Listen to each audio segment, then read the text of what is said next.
अस्सलाम वालेकुम दोस्तों, कैसे हैं आप लोग। तो आज मैं आपके लिए लेकर आई हूँ एक बेहतरीन और क्विक रेसिपी। आज हम बनाएंगे एप्पल पैनकेक रेसिपी।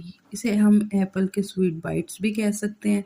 चलें जी, चलते हैं रेसिपी की तरफ। मैंने एक अंडा ले लिया था, उसमें मैंने हाफ़ टी स्पून डाला था बेकिंग सोडा, 4 टेबल स्पून मैंने चीनी डाली थी और 4 टू 5 ड्रॉप मैंने वनीला एसेंस के डाल दिए थे और साथ मैंने 1 कप मैदा डाल दिया था। इसको डाल के हमने अच्छे से मिक्स कर लेना है। यहाँ पे जो हम बैटर तैयार करेंगे, इसका हमने ना यहाँ पे ख़्याल रखना है कि हमें ये बहुत ज़्यादा थिक नहीं चाहिए और ना ही रनी चाहिए। बस एक हमने मीडियम सा बैटर तैयार करना है। यहाँ पे मैंने ना 1 कप दूध लिया था, लेकिन मैंने पहले हाफ़ ऐड किया था और देखा था कि उसमें मेरा बैटर तैयार हो जाएगा। तो जी, उसमें मेरा बैटर तैयार हो गया था। इसको मैंने अच्छे से मिक्स कर लिया था।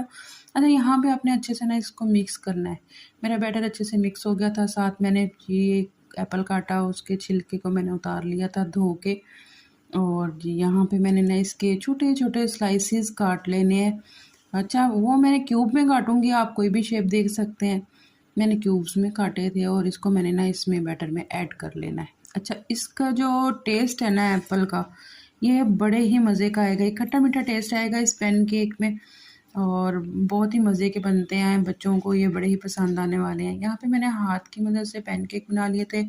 आप स्पून की मदद से भी बना सकते हैं और इसको जो हमने आँच रखनी है ना नीचे, इसकी फ्लेम वो बहुत स्लो रखनी है, जैसे दम वाली आँच जिसे कहते हैं हम अक्सर।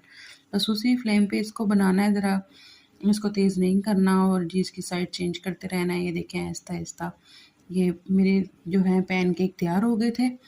अगर हम इसको ज़्यादा तेज़ आँच पे बनाएँगे ना तो ये अंदर से कच्चे रह जाएँगे, तो आपने आँच का ख़ास ख़्याल रखना है।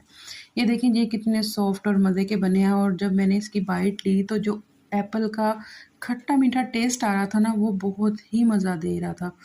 यहाँ पे जी मेरे पैनकेक बन के तैयार थे। मेरे चैनल को सब्सक्राइब, लाइक करना मत भूलिएगा। अपना ख़्याल रखिएगा। ओके जी, अल्लाह हाफ़िज़।